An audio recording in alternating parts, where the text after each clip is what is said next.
Hello sir, hello ma'am. तो बताइए आप लोगों के लिए खाने के लिए क्या लगा दूँ? बेटा होटल में जो भी सबसे बेस्ट खाना हो, जो भी सबसे बढ़िया, वो एक थाली मेरी बेटी के लिए लगा दो। ठीक है सर, उनके लिए मैं सबसे बेस्ट खाना लगवा दूँगी। आप बताइए आपके लिए क्या लाऊँ? मेरे लिए नहीं बेटा, मेरे पास पैसे नहीं है इतने। तो बेटी के लिए भी नहीं लगवा दिया था। मेरी बेटी पूरे शहर में टॉप करके आई है पढ़ाई, बहुत बढ़िया। मैंने कहा था अगर मेरी बेटी पास हो गई तो बड़े से बड़े होटल में खाना खिलाऊँगा बेटी को। सर ये तो बहुत अच्छी बात है, बहुत खुशी की बात है। कांग्रेचुलेशंस। आप लोग बैठिए, मैं आप लोगों के लिए खाना लगवाती हूँ।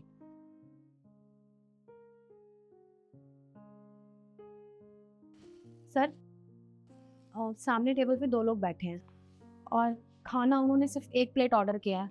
तो मैं चाहती हूँ कि 1 प्लेट मैं उन्हें अपनी तरफ से लगा दूँ। पैसों की टेंशन मत लीजिएगा, पैसे आप मेरी सैलरी से काट लेना। नहीं, आप अपनी सैलरी में तो क्यों पैसा कटवाना चाहती हो? वो क्या है ना सर, जो सामने बैठे हैं ना, वो बाप-बेटी हैं और उनके पापा ने अपनी बेटी से प्रॉमिस किया था कि जब तुम जिला में टॉप करोगे ना, तो मैं तुम्हें बेस्ट रेस्टोरेंट या कैफ़े में खाना खिलाऊँगा। तो वो तो अपनी बेटी का प्रॉमिस पूरा करने के लिए ले आए हैं, पर उनके पास इतने पैसे नहीं हैं कि वो 2 प्लेट ऑर्डर कर सकें, बस इसलिए। तो ये तो बड़ी खुशी की बात है। अरे उनके पास पैसे नहीं है तो 2 थाली लगा उनके लिए। उनके लिए दोनों थाली के कोई पैसे मत लेना, हमारे रेस्टोरेंट से। बेटी ने टॉप किया है, हमारी भी तो बेटी है, शहर की है, हम भी इस शहर के हैं। हमें बड़ी खुशी की बात है। 2 थाली लगाओ और उनसे पैसे भी नहीं लेने। ओके सर, मैं अभी लगाती हूँ। हुँ।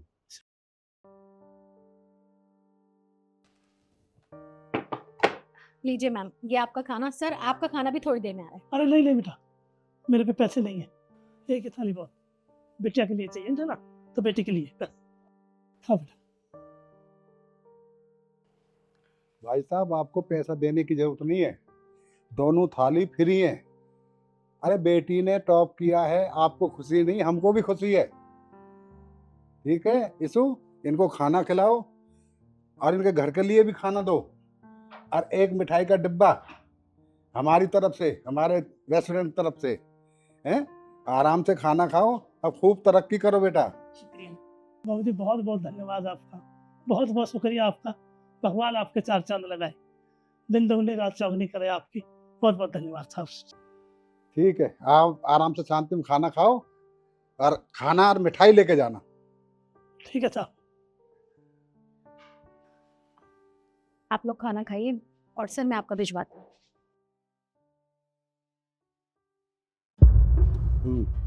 सर, तो आपसे मिलने शहर की कलेक्टर मैम आई हैं। कलेक्टर? क्यों? सर वो तो आप खुद मिल लीजिए, पता चल जाएगा। नमस्ते मैडम। नमस्ते सर।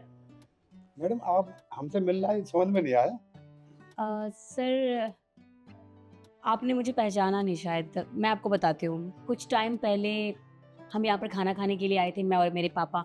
क्योंकि मैंने शहर में टॉप किया था, तो मेरे पापा का कहना था कि वो मुझे बहुत बड़े होटल में खाना खिलाएँगे और मेरे पापा के पास पैसे नहीं थे, तो उन्होंने सिर्फ़ मेरे लिए खाना मँगवाया और अपने लिए नहीं। लेकिन जब आपको पता चला, तो आपने अपने स्टाफ को कहा कि वो मेरे पापा के लिए भी खाना लगवाएँ और पैसे आप अपनी तरफ से दोगे। शायद अब आपको कुछ याद आया हो? जी मैडम, आया। बड़ी खुशी हुई आपसे। हाँ भाई साहब, राम राम। राम राम साहब, राम राम। अब दोबारा से मिले हम आपसे, बहुत खुशी हुई है साहब। बड़ी खुशी की बात है, अपने शहर और अपने गांव में बेटी इतनी तरक्की करे, हमारी तो आत्मा खुश हो जाती है। शुक्रिया सर। सर आपको पता है मेरे पापा ने मुझे पढ़ाया-लिखाया, आज इस काबिल बनाया है और मुझे अपने पापा पर बहुत गर्व महसूस होता है। शायद आपको पता नहीं है, लेकिन मैं आपको बता दूँ कि हमारे आस-पास के गाँव में कहीं भी कोई भी कलेक्टर नहीं है और मैंने अपने पापा का नाम रोशन किया है। और हाँ, जैसे आपने हमारा मुँह मीठा करवाया था, वैसे ही हम भी आपके लिए मिठाई लेकर आए हैं। आप प्लीज़ सारी मिठाई पूरे स्टाफ में ज़रूर बाँटिएगा, हमें अच्छा लगेगा। ठीक है मैम, हम मिठाई भी खिलाएंगे, लेकिन हमने अपने एक होटल का रूल बना दिया, जो भी गरीब बच्चा होगा उसके लिए खाना फ्री। आपको देख के मैं बड़ा खुश हुआ। मैम सदा तरक्की करो और आपके पिताजी की बड़ी बड़ी, मैं इनको भी बधाई देता हूँ जिन्होंने बेटी को पढ़ाने में अपनी मेहनत बढ़िया लगाई है। हैं, मेहनत मजदूर करके बच्चे को इतना कामयाब करना। भगवान सदा तुम्हें खुश रखे, तरक्की करो बस। ठीक है सर, अब मैं कलेक्टर बन गई हूँ, तो मुझे इजाज़त दीजिए, मुझे बहुत सारे काम सँभालने हैं। आपसे फिर जल्दी मुलाकात होगी। ठीक है मैडम, खुश रहो, बढ़िया बढ़िया काम करो। ठीक है भाई साहब। आइए पापा।